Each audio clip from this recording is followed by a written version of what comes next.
play something. How long have you been doing this? Sound design or producing?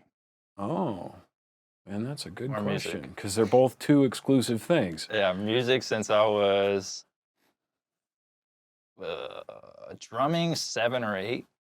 Wow. So I'm not even gonna say my age. I'm just kidding. So that's 20 years. I'm not going to say my age. No, I'm not going to say my age, okay? 20 years playing drums, not fully, because then when I fell into this, I kind of got out of that. What do you mean you fell into it? You explain that. Explain that. Into the audio side of Yeah. things? Yeah. So I was playing drums, and then I had a band with some friends and stuff, and we would just play music, hang out.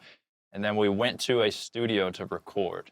And we were probably 14, and we were playing shows. We were opening up for some pretty cool bands, and there was like a pretty cool local scene, so we'd play a lot of shows. And then we went to this studio. The drums were on the computer, right? So at the time, I didn't know any of that. So we like load up, and the guy was like, he had an electric set. And then it was like a metronome electric set, and he's like, all right, just play to like the click. And I was like, this is very weird. I'd maybe played an E set once in my life. So from there, we would record with this guy, and I got intrigued by what he was doing. So I would watch everything he did when he was doing the drums or when he was recording the guitar or whatever, looking at all his gear. So I was like, okay, now I just like being in this environment. So from there, at home, when we stopped going there, I was like, well, I can record us. Like, you know, I've used like Mixcraft before for something. So I got like a Rock Band mic, USB, into the computer of Mixcraft. Wait.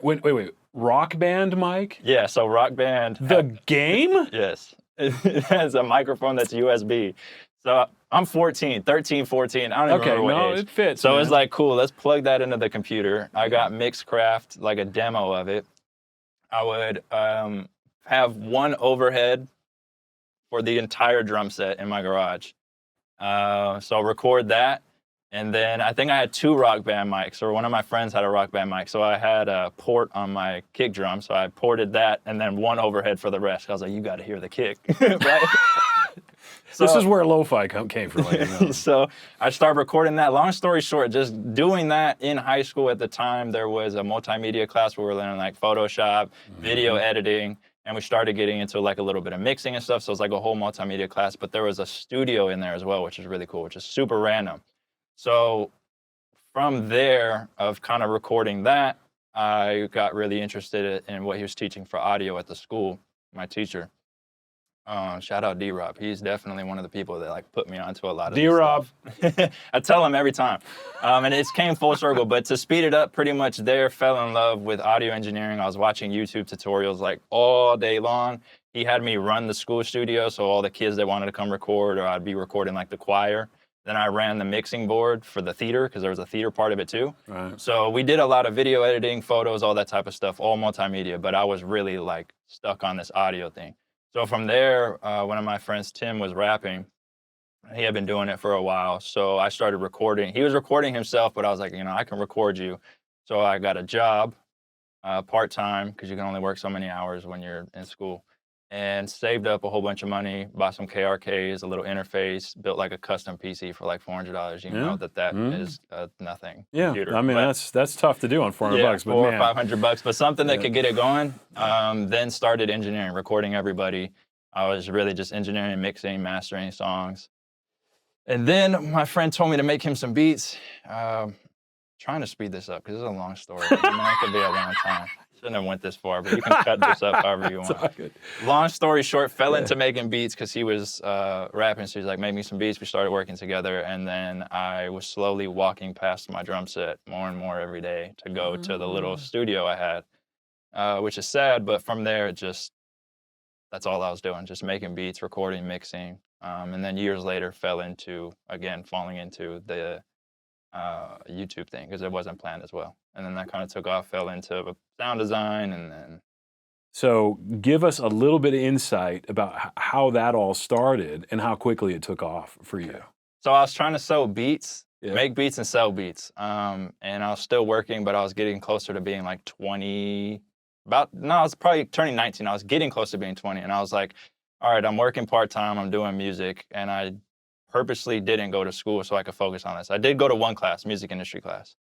And I had to write like 5-year of what I want to do with the career I want to like pursue and write it out. It's part of the class. It's part of the class. Oh, That's okay. our final. And then you had to do an interview like this with the professor, and he was in the music industry, and he has to read it and like just pretty much see if you wrote a good 5-page paper, but also if your plan was good. At the end of it, he told me that like my plan was solid. He could see by how I wrote it and what I talked about, it wasn't too crazy. It was like something that could be achievable. And he just gave me a handshake. He's like, I think you're going to do perfect. Like, just pursue that. I was like, that's really cool. So I had went home. I still don't think I had a channel at this time. And I remember just being like, all right, I'm about to be 20. I'm working part-time. I'm selling beats and kind of selling like a couple beats here and there. But I was like, I feel like at that age, at least for me, like seeing 20, I was like, okay, if I'm not successful by then, I didn't go to school, this worked, like I really just have a part-time job. And I started getting scared, you know what I'm saying? Yeah. So I was like, all right, I guess this is it. Like I got to figure something out. Music's done, whatever. And then I was like, lay down on the counter. My brother and my friends still remember this day. And I was like, bro, this is it. Like, it's just like, it was cool. It was a good ride, but I got to figure out at least something to do. Cause I was just like, everyone's going to school, going to college. And I'm just like, like, is it going to work? Is it not? And I was like, I like teaching. I watched a lot of videos. D-Rob inspired me through how he taught me. I was watching so many mixing tutorials on YouTube. And I was like, maybe I could just teach the stuff I'm doing. And that was because in the studio, I was always showing artists like with auto-tune, why it sounds like this, how this works, editing this, explaining EQ moves, reverb sends. To people that probably didn't care that much, but it was cool to me. Like, this is why this happened. And I did this, like, throw on the delay and whatever. So I enjoyed the explaining part. So I was like, maybe I'll just make videos on YouTube showing how to do things, production and mixing wise, even like selling beats. I used to do videos like that.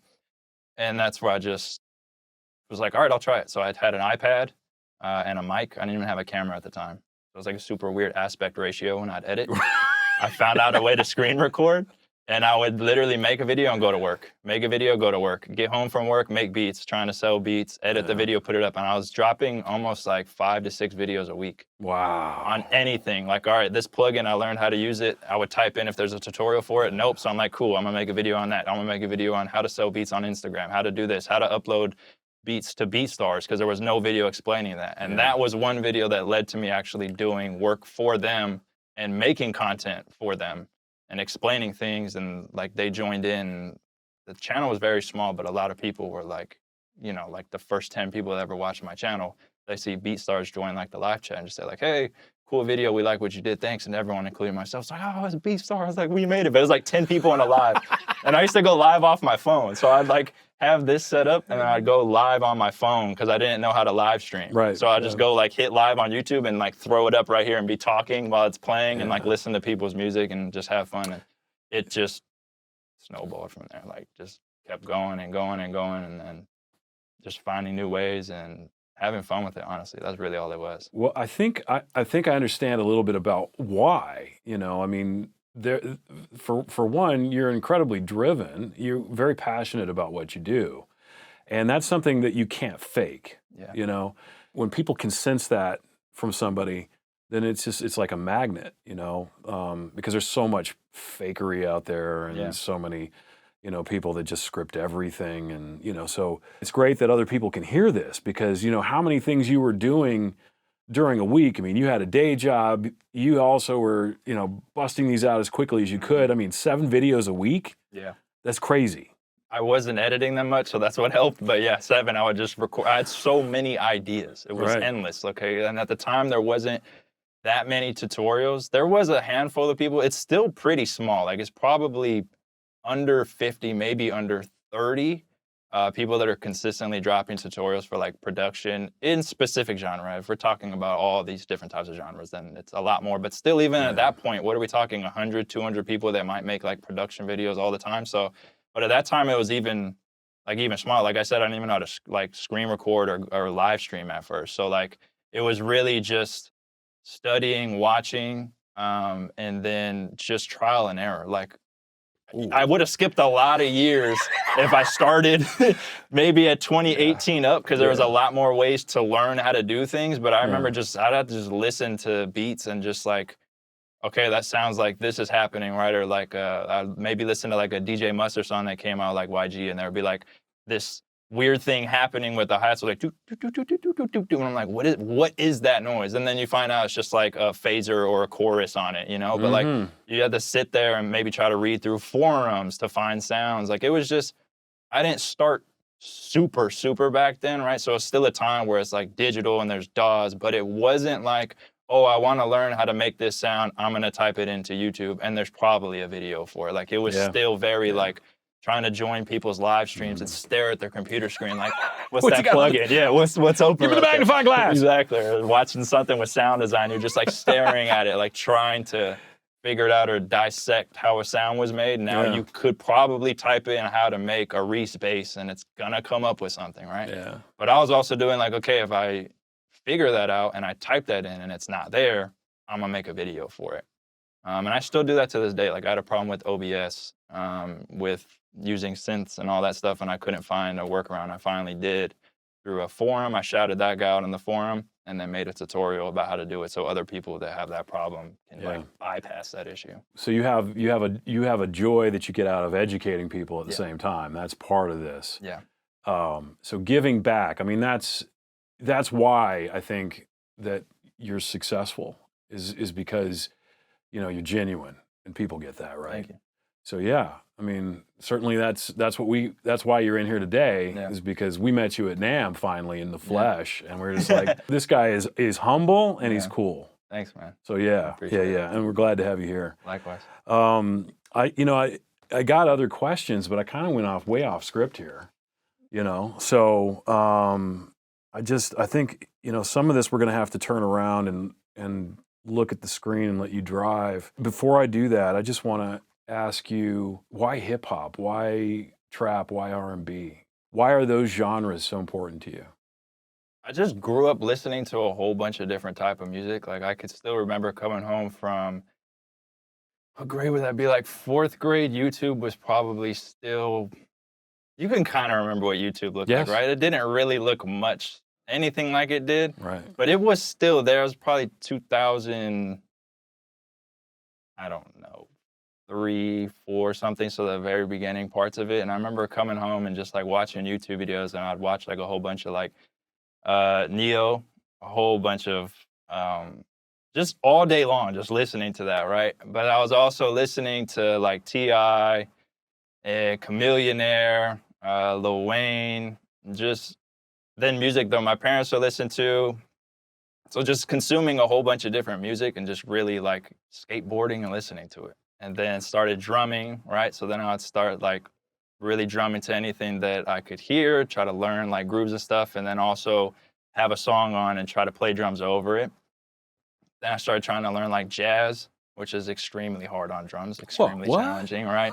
And jazz and R&B, gospel, they're sharing a lot of these similar chord progressions and ways to play chords, and those chords have always just like resonated with me. It's just the way that they feel, and they're breaking the rules of music theory, or at least understanding music theory more to where you're not just locked into, you know, one key and you can move this way and like hit a certain chord that resolves here. So that's always, that would like make my mind want to know how to do it. So then start studying it. And that kind of goes forward to when it came time for production. I've just always liked making a whole bunch of different types of beats. I really started off a lot with like more like R&B or West Coast beats at first. I was really inspired by like DJ Mustard. YG at the time was making a whole bunch of music, so like West Coast type of beats. And then getting into another one of my inspirations for producing is London on the Track. Did a lot of stuff with Young Thug, but if you listen to, and a whole bunch of people, but at the time, it was like 2015, a lot of his production is like R&B, soulful, like gospel types of progressions and stuff. So, but mixed also with different types of trap. So, and he makes a bunch of different types of beats, but just that to say, like those kind of for years have always kind of stuck with me. Right. And I just enjoyed making both of them. So when it came time for the channel, I would just cover kind of a little bit of everything. And I'd always do random R&B videos because I've always loved it. But I was like, I don't know if the audience is really interested in it. And then the random ones I do, people was like, hey, like make some more R&B videos. Like we really like these, right? Like, okay, so I'd start diving into the theory behind it, like how to actually make the progressions instead of just like playing them and like understanding the music theory behind it. Actually, today I just dropped another one on R&B music theory before we got here. And people just love the videos for that type of concept of breaking down the theory behind it. I like making them. That's cool. That's really just, again, just kind of fell into it, I guess, just off of what I listened to and would try to recreate and make and enjoy making. And that's why, you know, I wanted to ask that question, because you're passionate about it. And when you're passionate about something, you put in everything you got into what you're creating, right? And so I think that's going to show, you know, when people play your pack here. You did this this pack for Spectrasonic's Omnisphere called Signs. It's a mini pack, so $19 gets you a handful of sounds, but enough to get you going and inspired and making something. And then we're going to take a walkthrough of Signs real quick with our boy here, Patrick, aka LifeStyleDidIt, and he's going to show us around a little bit. Yeah. Yeah, and shout out to you for coming up with the name. Taking me credit. That's for keeping the video, man. Definitely a really cool name. We had a different name for it, but he threw this one out, and it fits the vibe of it because we used a whole bunch of sine waves for it. And, there we go. It's perfect. So why do you think that Spectrasonic's Omnisphere is so prolific in the hip-hop community?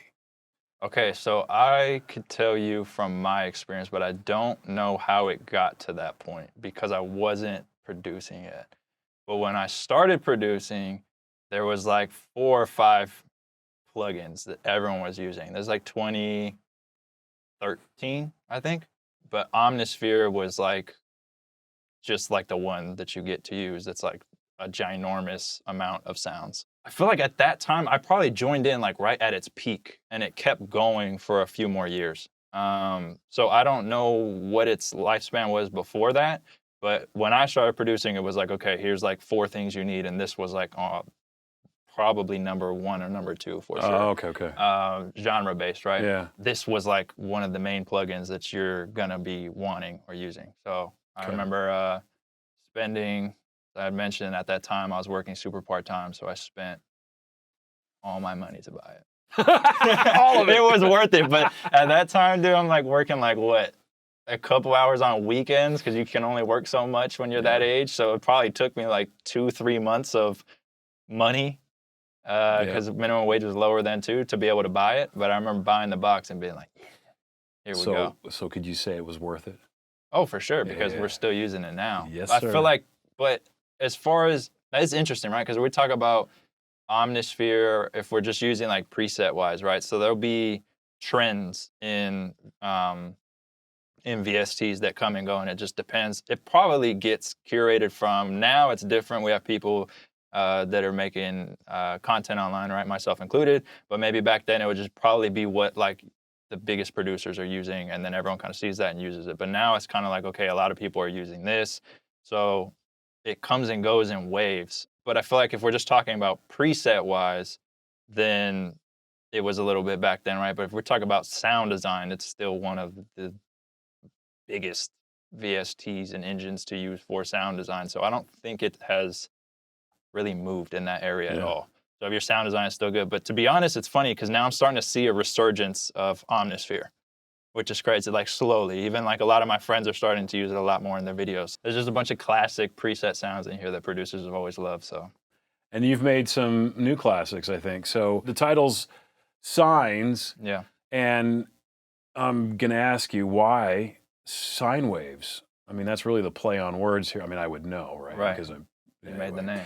Sine waves are really big in the hip hop community. Why is that? One of the defaults that can just create any type of sound, especially if we're talking about like R&B, right? You're gonna have pads, sub basses that, you know, might have a little distortion. Obviously, it's gonna change the wave, but you're starting a lot of these sounds off with softer sine waves. They're just gonna be a nice, clean sound.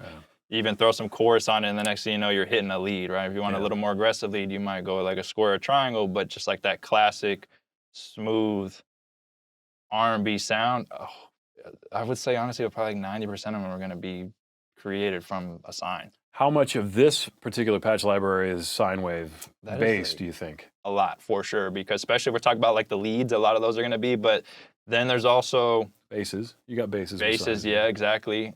Pads, a lot of them are going to be that. But there's also that trick of like using something that's a little harsher, square, triangle, whatever, throwing a filter on it, and then a chorus. So you're still getting that softer feeling, but it's like a little bit more standout, can lay on top like a lead should be. But in reality, if you were to look at that waveform after, you're probably getting closer back to some type of sine after you do so much. So really kind of goes back and forth. But just to be clear, though, to everybody that's watching, this is not an entire sine wave patch library. Yeah, for sure. For example, this bass sound here, you got some cool basses in here. I actually found myself getting stuck on a few of them. That's cool, thank you, man. This one's cool. You want to play this one for us? This is called Don't Call, and it's got a little bit of a glide on it. Yeah, so this one's actually super cool. If you look, the name kind of goes over exactly what we just talked about. This wasn't planned, so it works perfectly. It's a brighter style bass that could be used as both smooth and aggressive. So that's exactly kind of what we were talking about.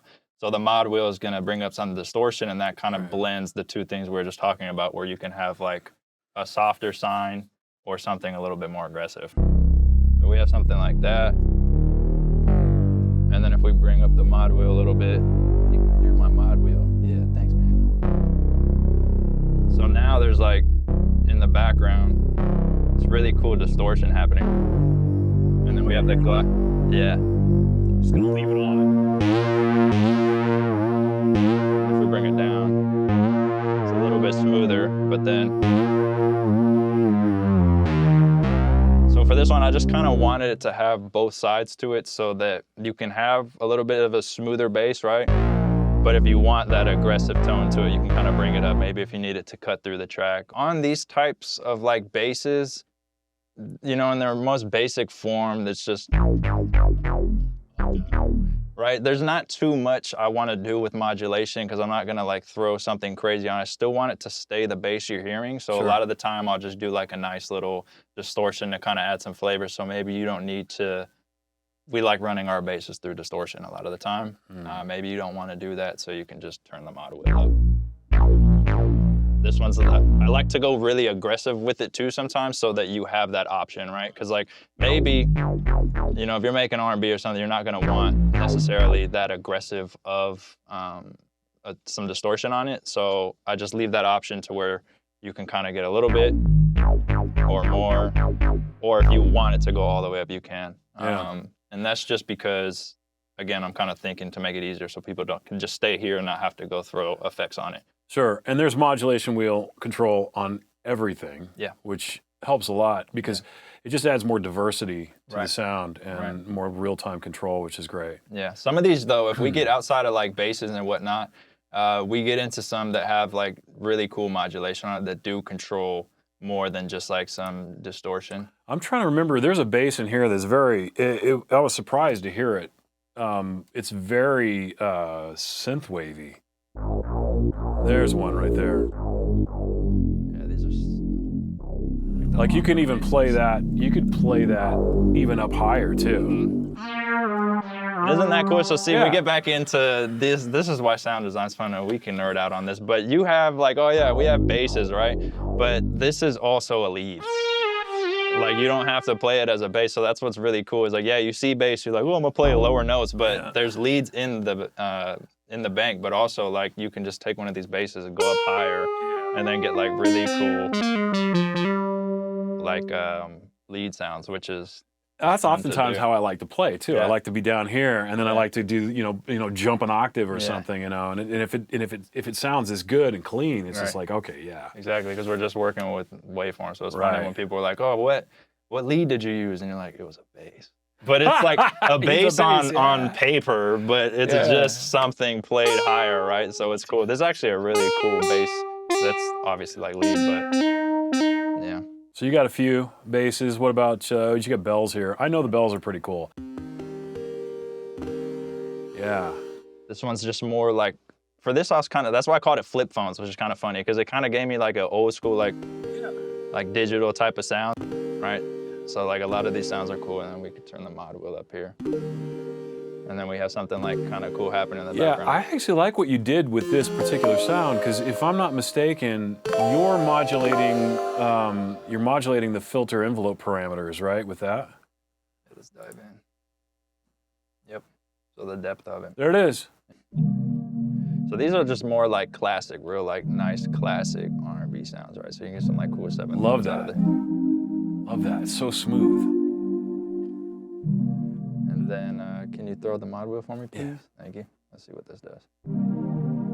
Yeah. And now opening it up a lot, we're getting some really cool sound. Very warm. So the other thing with these ones that I tried to do was make it like technically you're kind of getting 2 presets out of it. So did you hear the first one, right? It's very like here, right? And then we go up here, but then we bring this up. So really, they're close, but you really are getting kind of 2 sounds. Like you just turn it up, yeah, it's the same sound, but now another layer's being added in, and we're getting even more stuff to mess with. It's perfect for like when you're trying to you know, move into like a pre-chorus or something like that. So you're just building it up, right? You know, yeah. And that's where modulation wheel control yeah. assignments come in really handy with these sounds, because you can kind of feel it as the music's progressing and use that to sort of convey those emotions. That's great. Yep. Really simple, clean sound. What about the other, the Take Care bell? Is this the one that you okay, wait. So you sampled that. Yeah. You recorded a sound source, you brought it in, you layered it with 2 other DSP waveforms, and then you added some effects. Yeah.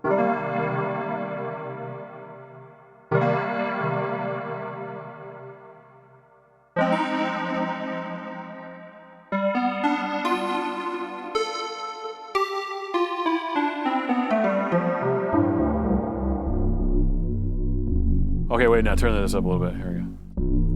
There you go. Like a nice bass. Huh? So turn this up way down there, that sounds so good. Yeah.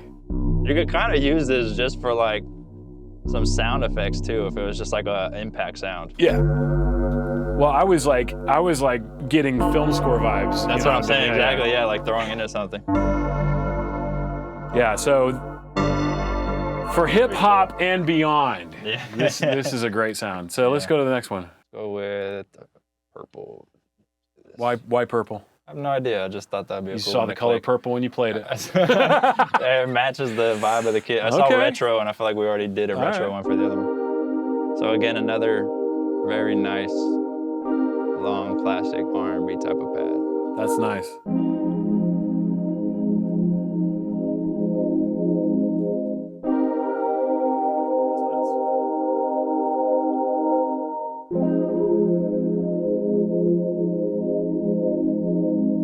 Just real smooth, dreamy sounds that are kind of just open, but very clean. A little bit of textures here and there. One thing I do when I'm trying to create these presets, especially for R&B, is not, it's kind of the same way as creating beats for R&B, is just not do too much, but just do enough. Because the artist, I'm not, like the production obviously extremely important and good, but the artist does so much, especially singing and harmonies, that like you don't want to step on too many parts with the sound selection or the beat. They all need to fit, and it's such like a big part of the song that you can get in the way. So for me, when I'm producing, I won't, especially R&B, I'm not adding, I'll add a couple melodies, but not a lot, because they're gonna add a lot of melodies, harmonies to the track. And then when I'm sound designing, I'm kind of thinking the same way. Like I don't want it to be just, you know, everything be like a basic sign and chorus.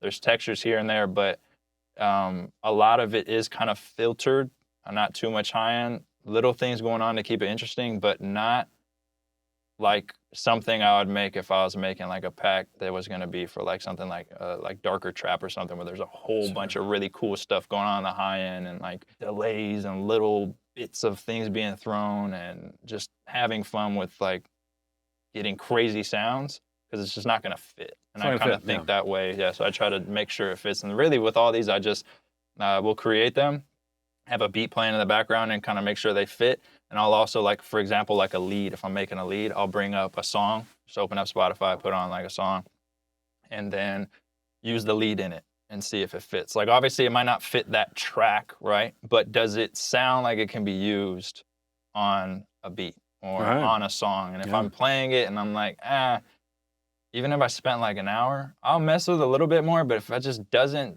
I'll try another song and another beat. And if it just feels like it doesn't fit, sometimes I'll save it to another folder. Or if I'm just like, nah, I'll just delete it and go again. Because they all have to, that's how I just think with my sound design. It all has to work. Would I use it? Could someone else use it? Not like, oh, maybe if they throw like a filter on, it's like, no, it doesn't work. I made something I don't like. Either throw some, most of the time I just initialize. I should save it for something else if I have an idea, but I'm like, nah, next thing. Like, I do that all the time. If it's not working, it's just like, if you can't quickly remedy the situation, it's like you're wasting your time now. Just start over. And you end up making something really cool after that. I agree. Almost, you'll spend an hour, you'll probably get mad, and then you'll walk away and be like, then you're just like, oh, I guess I got to go back because I still want to make more sounds. And then you end up making something really cool because you're kind of like got that out of your brain. But I think, that's what you just said is really important for people to understand. When you're talking about these sounds in particular, because you created them with space in mind to give to the upper parts of that track. So the vocalist, because I can hear, look, I could sing on top of this. There's space for me. Yeah. There's space for the hi-hats. There's space for all that. So I think that's what people are going to be really happy about with this with this patch collection, is it's going to fit really well with what they're doing creatively. Yeah. That's the best way to think about it. Exactly what you said. Like, it has to fit. And how many layers is there now? Now we're getting into it. We talk about production. And if we're talking about beats, it's okay, if you were an artist I was producing, I'm going to make the beat, you're going to put vocals on it, right? But now we're also bringing the sound design person in. And it's like, so now there's another person that created something. So we kind of forget about that part. Like, if you're producing and you're using sounds, right? Like, someone created the sound. So there's like another part to that, and then obviously go further when we go down that road. Someone created the thing they used to make the sound, and then some. But you kind of see what I'm saying. Like, they probably are thinking, okay, this can be used for something like this, and that's probably why it resonates with the person using it. That person creates something, and it goes on to the next person in the chain, and then they're like, oh, I like this beat. Everything fits nicely. I'm going to sing on it. But it didn't just start with like the beat. It even went further back than that to like the sound design creation of that part. If you're not making something from scratch. So yeah, it's just like a whole collaborative process. I never actually thought about that. That's actually pretty cool. That if you're doing like, you completely forget about like, if you didn't, let's say you just used the preset, right? And it worked. Like, there's technically another person that was involved in that too. So it's pretty cool. Well, there's like a whole nother layer of the creation of what you just did, though, is you took a lot of work off of somebody's plate. It's like these are things that you don't want to have to think about. I want a sound that's going to work and fit and sit nicely in the mix. So I think that's what you achieved here really well. What else you got? Let's see. Let's do some of the leads. These are really fun. Like this funk lead right here. I like making these types of leads because then you get real like cool with this. You do like some really cool like West Coast stuff with this.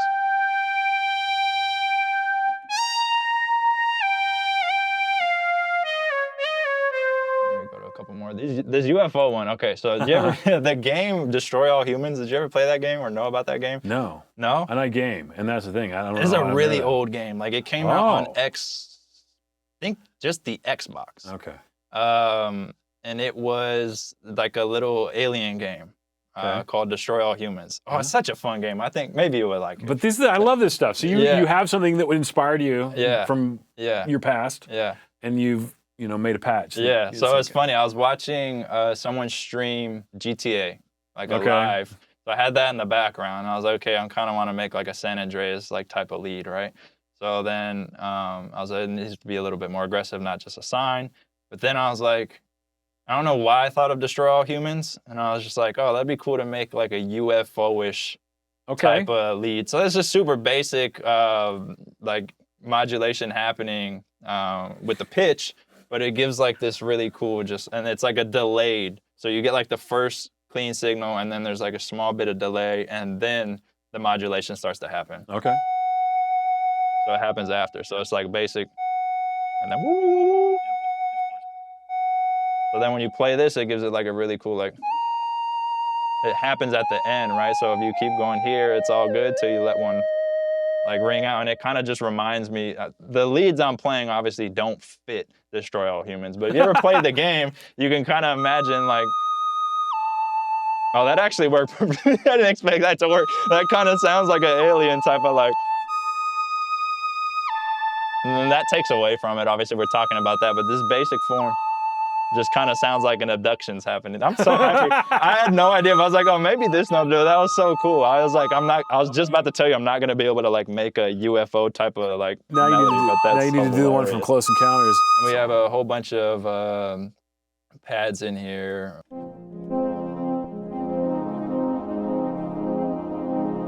a little more movement on this one. And then, yeah, that's mod with it.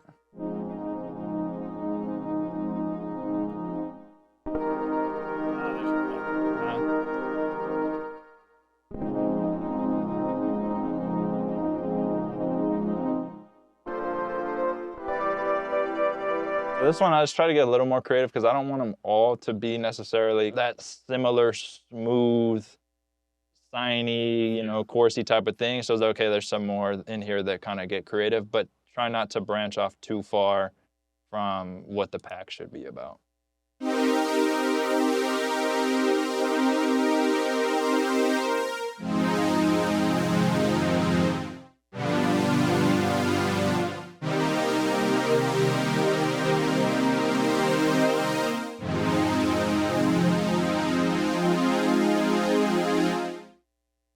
Nice, very lush. Some strings, some cool little synths in Oh here. yeah, these are cool too. And I couldn't help myself. I had to make this one. Let's see it. Grand. How's that pluck? You have one that just like is immediate. Yeah. So you can just play it in like dun, dun. It's gonna sound really cool lower staccato. too. Oh, that's really cool if you were to be doing it. Sounds destroyed down there. What about lower? Let's drop another rock. Let's just do it. And you even get a bass out of it. It's like Batman. It's so cool, man, what you could do with sound, because all we're doing is like just dropping lower.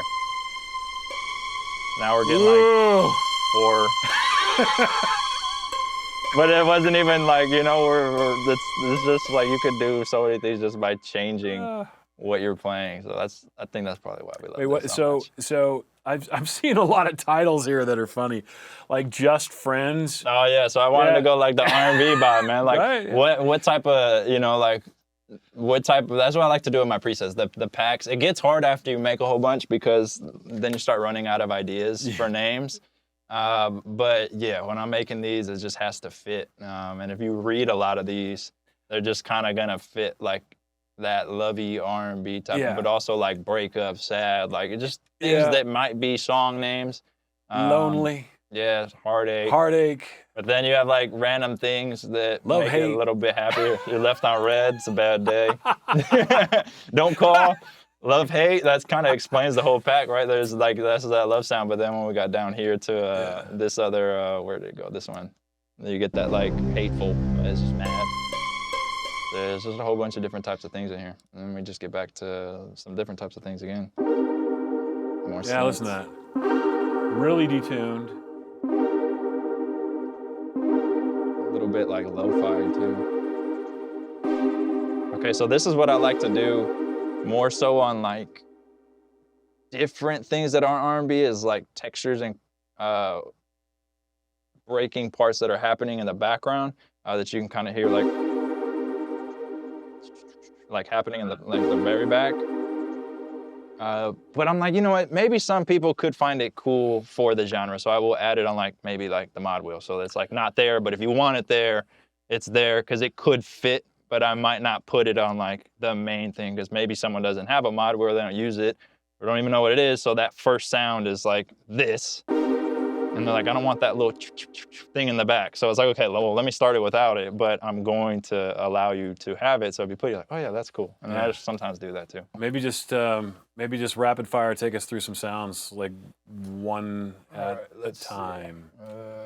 Let's go with something I don't think I clicked. So just a nice little Rhodes. I'll just keep playing these same chords so we can get through more of them. Different leads and stuff in here too.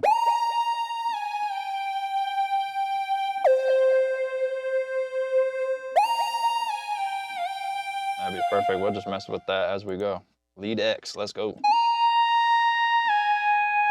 This really has like that West Coast like GTA feel to it.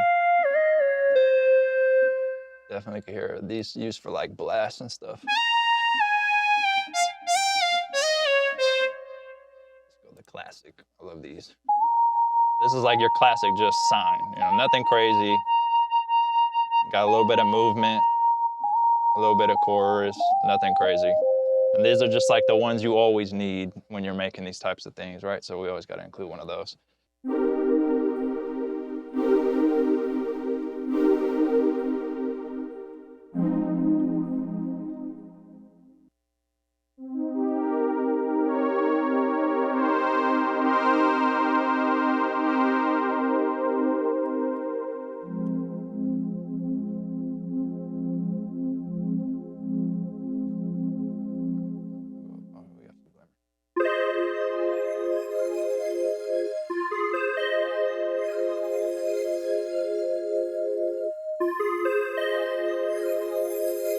This one would be really cool just to kind of use, maybe not as chords, but like accents. Just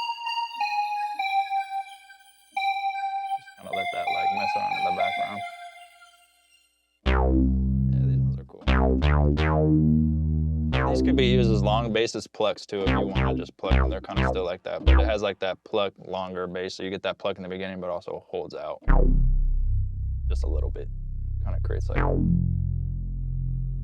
but again, you could just make it plucky too. Simple, something you just always need. Kind of the same thing as like the leads, just those simple ones that are just classics. Drop this one down. You can hear that a lot, especially, yeah, now we're starting to get something. But again, you could take these if we go up here. So now we have another lead. We're just obviously not getting the glide happening. And then we got to do Love Hate for sure. This one's cool, especially lower down here. Kind of has like that talk box feel to it, but not too much. Just a these ones are really nice. Bass growl. Let's go with growl. Again, go lower. This one's just really aggressive. I really like what happens when you bring up the, it just kind of starts falling apart a little bit the higher you go. Getting that sound.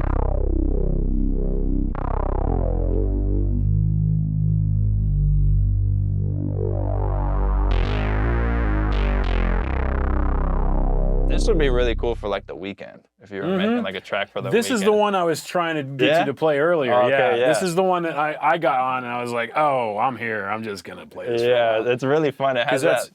Yeah, it's very retro sounding, and this is kind of like, this is what I like a lot more. But yeah, it's cool that you have it in here because this kind of a sound is still really big right now. It you is. know? So it's like it's cool to have that flavored in with all this other stuff. So nice job. Yeah. Nice job. Yeah, thank you. I appreciate it. So yeah, just a whole bunch of different things, a whole bunch of different sounds. It was made definitely for R&B and Trap Soul, but you could use a lot of these sounds for even West Coast production because it shares so much of these types of signs, right? So that's why it just branches perfectly to the name that you gave it, because it's just signs.